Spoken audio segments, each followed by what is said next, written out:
Conformity bias. Parents seldom accept the excuse from their child, but everyone else is doing it. But research shows that those same parents, and everyone else, take their cues for proper behavior from the actions of others in most social contexts.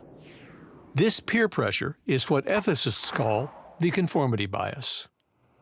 I feel like everyone has this need to fit in, and you don't really want to feel like an outlier. Because you don't want to get made fun of by college guys, you know.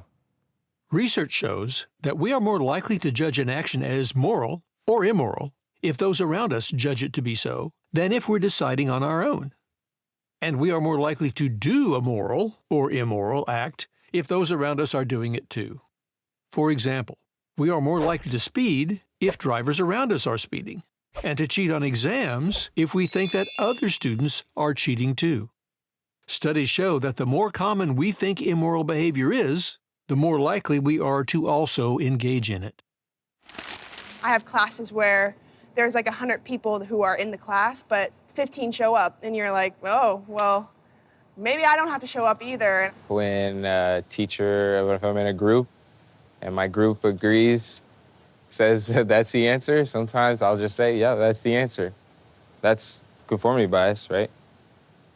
In reviewing the research on the use of performance-enhancing drugs, behavioral scientist Max Bazerman notes, everybody's doing it is a remarkably common justification for unethical behavior in sports. Cyclist Tyler Hamilton, who doped while competing in the Tour de France, said, "We didn't think of it as cheating. It felt fair to break the rules because we knew others were too." People would ask me what was going on in the class so that they could fill out an answer to talk about the class when they weren't there.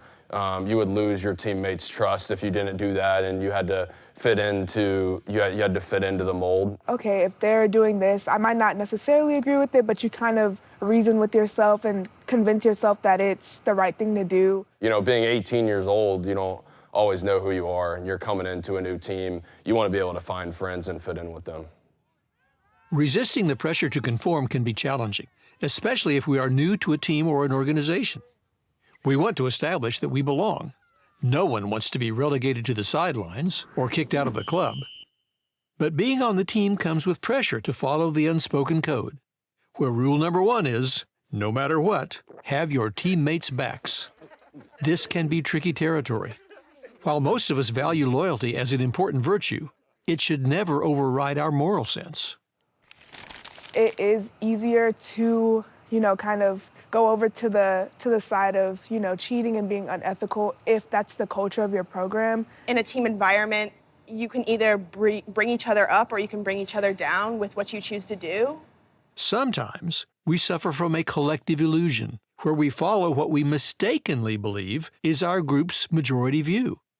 For example, most American student athletes want to do well academically, but they mistakenly believe that most other athletes don't care about academics. So, to conform to what they mistakenly believe is the majority view, many student athletes act as if school doesn't matter. This damages their academic careers and also reinforces this collective illusion. I have friends that did right and I have friends that did bad. So I think me being in the middle, I saw okay, if I do everything right, this is what I could get. If I do everything bad, I see where I'm gonna be at. You gotta choose where you put yourself in the type of environment, really the people you're around. And I got a lot of positive people now in my life, and that's because of the choices I've made. So it's up to each of us to stand up for our values and not just go along to get along. It won't necessarily be easy or always feel good. I think in those situations, you really have to remove yourself, not be around it for the time being, whether, I don't know, if that's in the practice gym or something and someone's doing something wrong and the whole team follows, maybe just be like, I have to go to the bathroom, And that's a hard thing to do. As Albus Dumbledore told Harry Potter, it takes a great deal of bravery to stand up to our enemies, but just as much to stand up to our friends. Given the nature of the conformity bias, if we can find the courage to do what is right, chances are our friends will often follow our lead. It's the brave that think, you know what, this is not for me. Conformity is a thing, but I feel like conformity can also be used in a good way if you're doing the right thing. Like, if you can give somebody else a good habit to be doing the right thing, that has room for positive growth. Having security in yourself and knowing who you are so you don't make choices that, you know, don't exactly reflect what you're really about. You know, your number one goal shouldn't just be to fit in with everyone. It should be to do the right thing and to just be you. And like doing the right thing so that others can follow and see that, you know, that, I don't know, like see the way that, you know, being ethical can evolve you.